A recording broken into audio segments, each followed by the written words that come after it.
Sindh online school class 9 मजमून रियाजी unit 1 lesson 9 exercise number 1.2 मश्क हिकु ॾाई 2 पार्ट 2 ॿारो आऊं आहियां अवां जो रियाज़ी जो उस्ताद राशिद अली सिंध ऑनलाइन स्कूल में अवां खे भली कार।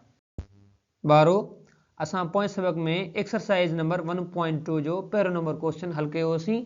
हाणे असां क्वेश्चन नंबर 2 सॉल्व कंदासीं।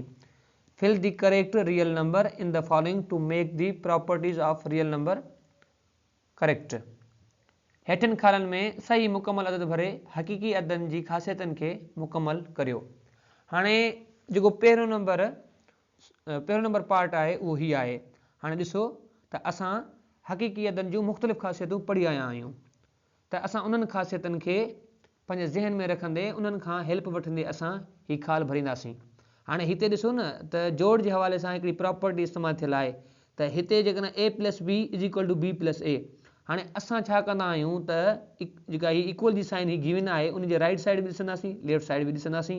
असांखे इहा ख़बर हूंदी आहे त प्रॉपर्टीज़ जे अंदरि जेके टर्म असांजा हूंदा आहिनि उहे लेफ्ट साइड हूंदा आहिनि, उहे बि राइट साइड बि हूंदा आहिनि, पर उन्हनि जी जेके पोज़ीशनूं आहिनि उहे चेंज न आहिनि हूंदियूं। अहिड़े तरीक़े सां असां इन्हनि ख़ासियतनि खां हेल्प वठंदे हिननि खे असां मुकमल कंदासीं। त हिते छा आहे त √2/5 + 3/√6 त हिते आहे ब्लैंक। हाणे हिते हूंदो आहे a+b = b+a, यानी कि पहिरें नंबर पार्ट में कम्यूटेटिव प्रॉपर्टी ऑफ एडिशन इस्तेमालु थियल आहे। हिते असांजो a पियो आहे, हिन साइड उहो a जेको आहे उहो बाद में आयो आहे ऐं जेको b पहिरियां ईंदो त b पहिरियां ईंदो त असां इज़ीली हिन ख़ाल में असां 3 रखंदासीं। इहो ख़ाल असांजो भरिजी वियो। हाणे हिते 3 ईंदो।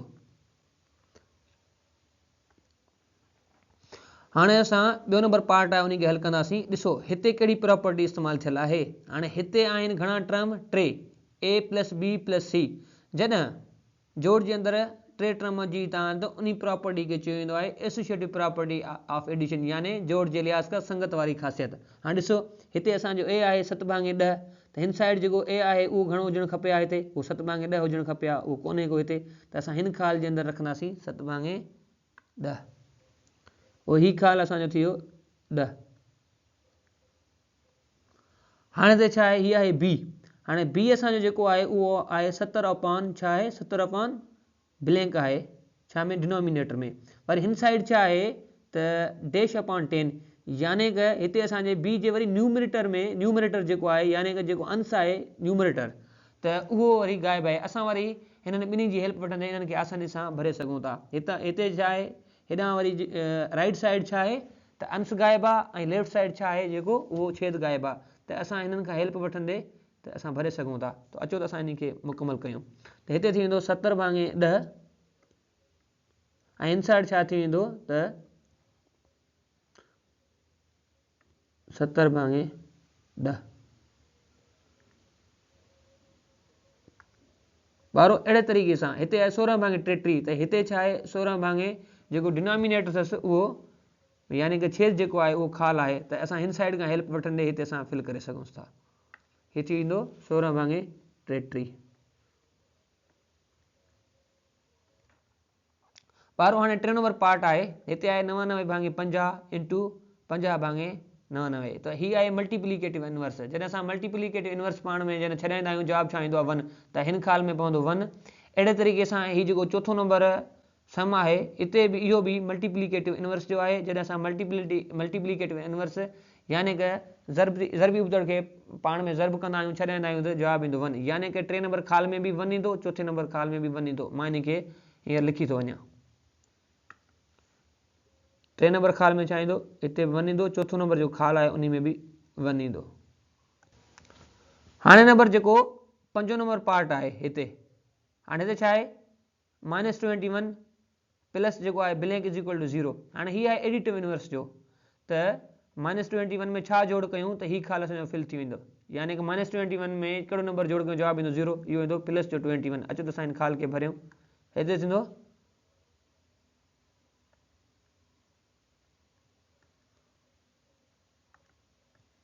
मां हेठि फिल थो करे छॾियांसि, हिते थींदो 21। अहिड़े तरीक़े सां तव्हां हिते हिन खे सेट करे रखी छॾिजो। 12 हाणे जेको इहो 6 नंबर हिसाब आहे तव्हां हिनखे ॾिसो अचो त हाणे असां जेका लेफ्ट साइड आहे उन ॾांहुं ॾिसूं था हिते ॾिसो लिखियलु आहे 5/8 इंटू 2/3 प्लस 5/7 त हीअ कहिड़ी प्रॉपर्टी आहे हीअ प्रॉपर्टी आहे distributive property of multiplication over addition त असां बसि इन खे जॾहिं छॾाईंदासीं त ऑटोमेटिकली हीअ खाल भरिजी वेंदा अचो त असां हिन खालनि खे हिते भरियूं था तव्हांखे यादि आहे इहा प्रॉपर्टी कीअं आहे अचो त असां उन प्रॉपर्टी जी हेल्प वठंदे हिन खालनि खे भरियूं था हाणे हिन साइड जॾहिं राइट साइड ईंदासीं थींदो हिते थींदो 5/10 इंटू 2/3 त हिते थींदो 5/8 हीअ थींदो 5/8 ठीकु आहे 5/10 इंटू 2/3 प्लस थी वेंदो हिते हीअ थी वियो 5/8 इंटू 5/7 मां 1 सेकेंड तव्हांखे ॿुधाए वञा त हिते छा आहे त डिस्ट्रीब्यूटिव प्रॉपर्टी ऑफ मल्टीप्लिकेशन इस्तेमालु थियल आहे त असां उन जी हेल्प वठंदे असां हीअ खाल भरिया आहिनि हिते थींदो 5/8 इंटू 2/3 प्लस हीअ असांजो 5/8 साॻियो ई अची वियो हिते जेको ॿियो पार्ट बीहंदो उहो थी वेंदो 5/7 अहिड़े तरीक़े सां असांजो हीअ खाल हिते मुकमल थियो 12 हाणे क्वेश्चन नंबर 3 आहे fill the following blanks to make the property correct हेठिन खालनि खे मुकमल करे ख़ासियतनि खे सही करियो हाणे पहिरियों नंबर जेको सम आहे 5 8 खां नंढो आहे ऐं 8 10 खां नंढो आहे त पोइ खाल कीअं भरिबो हाणे ॾिसो तव्हां पंहिंजे ज़हन ते ज़ोर ॾियो असां कुझु प्रॉपर्टीज़ जे बारे में पढ़ी आया आहियूं त हिते कहिड़ी प्रॉपर्टी इस्तेमालु थियल आहे इहा आहे ट्रांज़िटिव प्रॉपर्टी त ट्रांज़िटिव प्रॉपर्टी कीअं हुई ट्रांज़िटिव प्रॉपर्टी कीअं हुई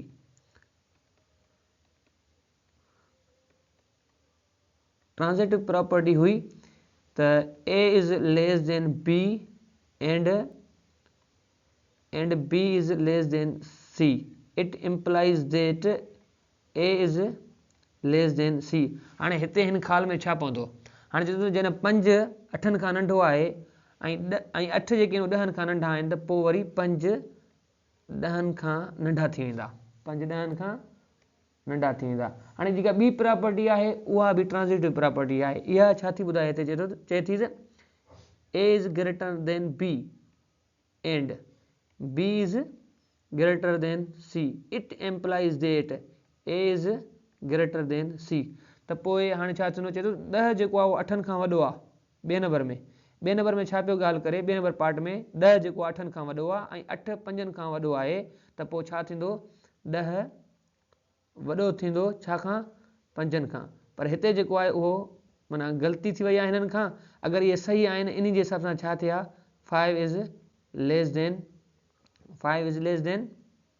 10 हाणे अहिड़े तरीक़े सां बहरहाल हीउ जेको आहे उहो प्रॉपर्टी जे हिसाब सां हीउ सही नथो बीहे अहिड़े तरह जेको राइट आंसर बीहंदो उहो हीउ बीहंदो मथियों हाणे असां वटि 3 नंबर आहे त 3 is less than 6 it implies that 3 plus 9 is less than blank plus blank हाणे हिन में जेको 3 नंबर सम आहे 3 नंबर जेको पार्ट अथसि 3 नंबर पार्ट जे अंदरि जेका प्रॉपर्टी इस्तेमालु थियल आहे उहा आहे एडिटिव प्रॉपर्टी हाणे एडिटिव प्रॉपर्टी कीअं हुई अचो त पहिरियां असां इन खे लिखूं था त जीअं तव्हांखे क्लियर थी वञे त असल में एडिटिव प्रॉपर्टी हुई कहिड़ी हाणे एडिटिव प्रॉपर्टी हुई त A is less than B. It implies that A plus C is less than B plus C. चए थो त को नंबर आहे सपोज़ कयो हाणे हिते छा आहे 3 6 खां नंढो आहे ऐं असां जॾहिं 3 में साॻियो नंबर एड कंदासीं 3 में बि साॻियो 6 में बि साॻियो त वरी बि 3 जेको नंबर बीहंदो त 3 प्लस C जेको यानी कि A प्लस C नंढो बीहंदो B प्लस C खां त अचो त हाणे असां हिते खाल भरियूं त हिते थियो 3 प्लस 9 त हेॾां छा थींदो 6 प्लस 9 वञी बीहंदो 6 प्लस 9 बीहंदो इन जो मक़सदु इहो थियो त 3 प्लस 9 जेको आहे उहो नंढो आहे 6 प्लस 9 खां हाणे असां वटि चोथों नंबर हिसाब आहे चौथे नंबर हिसाब जे अंदरि बि इहा साॻी प्रॉपर्टी इस्तेमालु थियल आहे हिन में असां वटि इहा ॻाल्हि पियो करे त जेको 4 जेको आहे 6 खां नंढो आहे ऐं 4 में हिते असां 8 जोड़ कया आहिनि 4 में जॾहिं असां 8 जोड़ कया उहो 8 जेको आहे वरी 6 में जोड़ कंदासीं अहिड़े तरीक़े सां हाणे असांजो इहो ख़्यालु भरिजी वियो। हाणे असां ईंदासीं हाणे 8 is greater than 6 it implies that 6 + 8। हाणे ॾिसो चए थो त 8 जेको आहे 6 खां वॾो आहे, त हिते जेको आहे माना सी जेको टर्म आहे 8 में जोड़ कयोसि त हिते सी जी वैल्यू रखी अथसि 6, त पोइ हिते छा थींदो 6 + 6 6 + 6। हाणे हिते तव्हां परेशान न थिजो त माना हुजणु छा खपे हा त 8 पहिरियां हुजे हा, पर जेका जोड़ जे अंदरि जेका तव्हां प्रॉपर्टी आहे तव्हांखे ख़बर आहे कम्यूटेटिव एप्लीकेबल हूंदी आहे, इन जे करे हिते जेको आहे 6 पहिरियां अची वियो आहे। हाणे हिन स्पाइस जेका सी जी वैल्यू आहे उहा 6, यानी कि a + c, त 8 असांजो a हुयो ऐं हिन साइड बि 6 + 6 थी वियो, छाकाणि त b जी वैल्यू 6 हुई, 6 जेका आहे उहा c जी वैल्यू आहे। अहिड़े तरीक़े सां ॿारो अॼु जो लेक्चर हिते पूरो थियो। वरी मिलंदासीं नए लेक्चर में, तेसीं ताईं अल वाही।